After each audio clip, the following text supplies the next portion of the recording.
কেউ যদি আপনার নামে গীবত করে তাহলে তাকে করতে দেন, কারণ এখানে আপনার তিনটা উপকার আছে, তিনটা পজিটিভ সাইন আছে এটাতে, তার জন্য আছে তিনটা নেগেটিভ।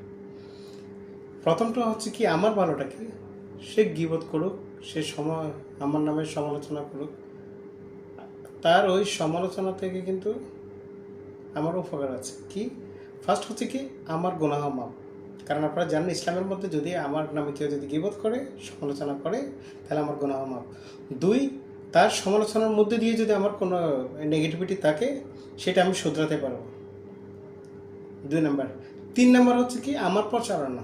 প্রচারণা বলতে কি, যেই মানুষটাকে বোঝানো হচ্ছে সে হয়তো আমাকে নিয়ে অতটুকু চিন্তা করে নাই, কিন্তু আমার পজিটিভ তার কাছে আছে। যখন সেই ব্যক্তি যাচ্ছে তখন সে তার ওই ব্যক্তিকেই তাই সে বুঝতে পারতেছে কারণ প্রবলেমটা কার।